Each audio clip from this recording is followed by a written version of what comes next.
Mira, el dólar de 200 pesos es el típico dólar de la economía argentina de los años 80, de, que teníamos siempre alta incertidumbre política, alta inestabilidad económica. Si vos haces la cuenta y traes a plata de hoy los 200 pesos y los trasladás a esa época, más o menos teníamos 200 pesos equivalentes a hoy en la mayor parte de la década del 80, en la época de Alfonsín, antes que Alfonsín largara el Plan Austral, o sea, en esas épocas donde salvando las distancias y de los momentos, en aquellas épocas donde la Argentina estaba con mucho ruido, Alfonsín, por ejemplo, recién encaminándose, con la economía totalmente inestable que dio lugar a esa época, no sé si vos te acordás, al Sí, famoso sí. Plan Austral, bueno, eran dólares de 200 mangos. O sea, es fiel reflejo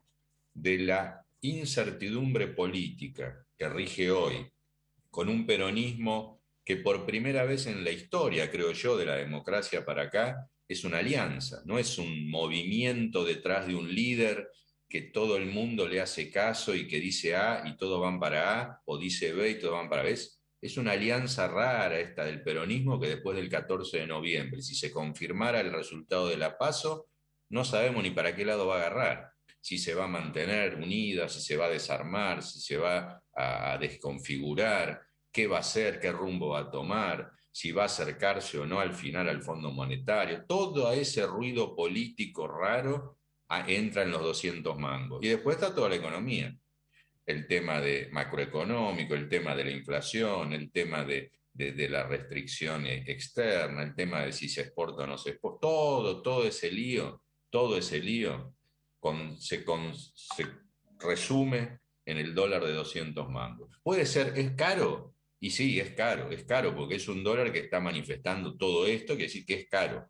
Es carísimo, hemos tenido dólares más altos, sí, hemos tenido dólares todavía más altos traído a plata de hoy. O sea, el dólar de 200 mangos es un dólar de inestabilidad, de lío, de quilombo, no de hiper, por ejemplo. No es Eh, un dólar, el dólar de la hiper era un dólar de 350 mangos, qué sé yo, pero es un dólar jodido, es un dólar jodido. Ahora, una vez que sube, después no baja, porque no pasó en la época de Macri, no pasó tampoco en la época de el fin de la convertibilidad. Una vez que llega a un piso de ecuación, después de ahí en adelante siempre se empieza a contar el dólar. Es decir, esta fluctuación entre 180 y 200 vino para quedarse.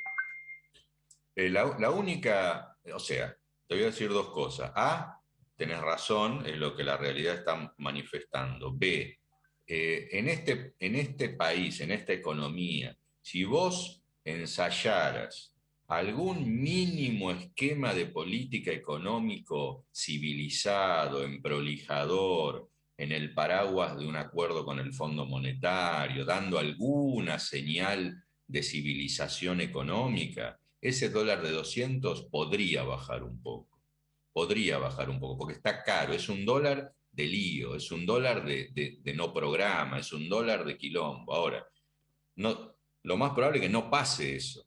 Entonces vas a terminar teniendo razón vos, de que la única manera de que baje el 200 sería con una cosa un poquito más ordenada. Como es probable que eso no suceda en los próximos meses o trimestres, seguramente el de 200 no va a bajar más. Pero no es que es imposible hacerlo bajar. Podría bajar en un entorno político-económico un poco más ordenado. Lo que pasa es que difícilmente suceda eso.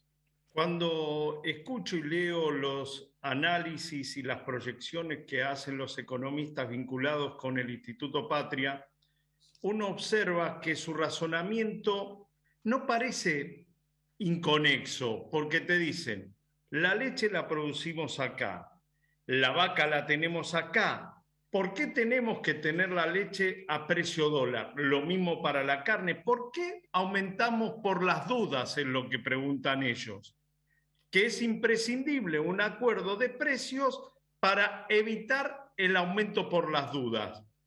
¿Por qué la realidad no va en consonancia con este discurso que hasta parecería normal para una persona como yo? Porque no hay aumentos por las dudas. El aumento por las dudas, yo te diría, es mínimo, es marginal. Yo sé que uno tiene un negocio, un comercio, una empresa y existe esa sensación, esa percepción individual de que si voy a aumentar un poco más por las dudas, pero la realidad es macroeconómica. Vos no me podés decir que alguien aumenta por las dudas una cosa si hace 4 años o 48 meses donde la tasa de inflación nunca estuvo por debajo de 1% mensual. Solo 4 meses tuvimos una inflación menor a 2% mensual, 3 de las 4 veces en el medio de la cuarentena todos encerrados. 15 meses de los 48 tuvimos entre 2 y 3% por mes. Y 29 meses de los últimos 48 tuvimos más de 3% de inflación mensual. Eso no se llama aumento por las dudas, eso se llama desorden macroeconómico, eso se llama la inflación en Argentina tiene un piso de 3% y no va a bajar ese piso, no se lo va a perforar hasta que no se ordenen un poco las cuentas macroeconómicas. La inflación por las dudas es una concepción, yo creo, facilista o hasta te diría sui generis, de decir, mirá, el tipo que hace leche aumenta porque cree que va a pasar algo que después no va a pasar. No es así. Si vos mirás 4 años para atrás, entonces vivimos con la inflación por las dudas y eso no es así. Eh, ¿Por qué en el único momento del cual yo tengo alguna reminiscencia de que no hubo aumentos de precios constantes y considerables fue durante la convertibilidad? ¿Fue solamente porque se utilizaron los bienes del Estado y se sobreactuó en una política liberal que nos permitía tener algún pido habilitado o fue por otra cuestión? No, en las últimas décadas hubo 2 momentos donde la inflación estuvo baja.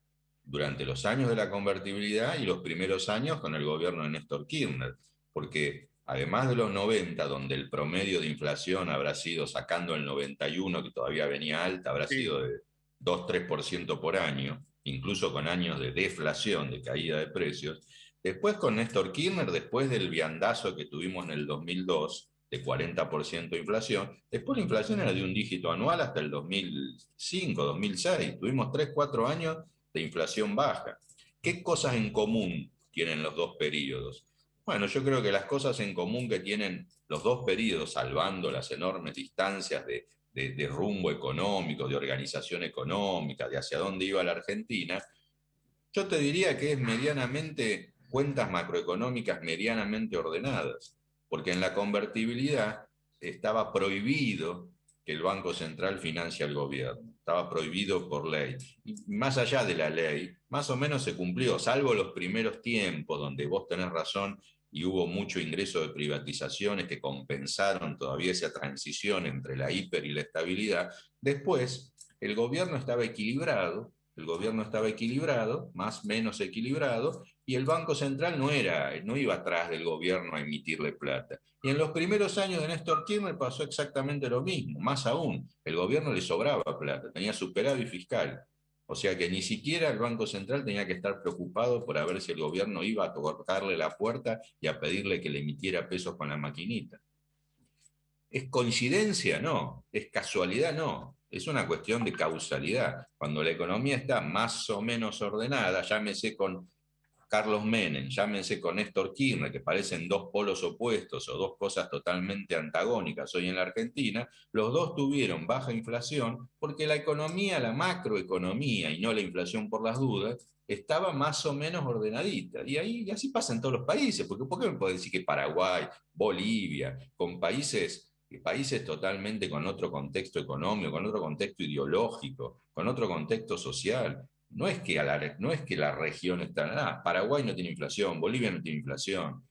Bueno, Chile hace rato no tiene inflación, Uruguay tiene muy poquito. Entonces, ¿qué es lo que nosotros no hacemos que ellos hacen? Bueno, orden macroeconómico, cuentas medianamente prolijas. No estamos pidiendo ser Alemania, estamos diciendo tener las cosas medianamente en orden como hacen los demás de la región y nosotros no. La última, también escucho a algunos economistas y analistas que dicen, nuestro problema no es de fondo si no es de la inmediatez, de acomodamos un par de cosas y volvemos a crecer al 6 o 7%. ¿Es así? Bueno, vos podés decir, ordeno un poquito las cosas, meto un poco, inyecto un poco de liquidez en la economía, en prolijo, maquillo un poco alguna cosa, una cosa para acá, una cosa para ahí. Podés crecer un año, a lo mejor 6%, pero para poder crecer muchos años seguidos al 6% anual, como hacen la mayoría de los países de la región que lograron salir del atolladero en el que estaban, el atolladero en el que estaban, tuvieron que tenés que crecer mucho, mucho tiempo, 5 o 6% por año, para que Argentina pueda bajar los niveles de pobreza que tiene, para que la Argentina pueda recuperar generaciones perdidas en términos de mercado de trabajo y de distribución del ingreso, etcétera, etcétera, etcétera. Tenemos que crecer 10, 15 años seguidos al 6% por año. Y eso no se hace con un poquitito, no se hace con maquillaje. Eso se hace con un rumbo general político del país que camine hacia donde caminan todos, con un programa macroeconómico, con un esquema macroeconómico ordenado y con gestión. Las tres cosas. Política, rumbo político, un programa económico que más o menos tenga su racionalidad y la gestión del día a día para que las empresas y la gente y los bancos y todo el mundo pueda más o menos ir encajando en la macro y en la política que estamos teniendo. Esas tres cosas, ese triángulo es ineludible para que crezcamos mucho tiempo seguido y para que podamos estar mejor. Con maquillaje a lo mejor y emisión monetaria de golpe creces un año al 6, pero no 10 años al 6. Pablo, gracias por tu tiempo, te envío un gran abrazo y como siempre muy gentil.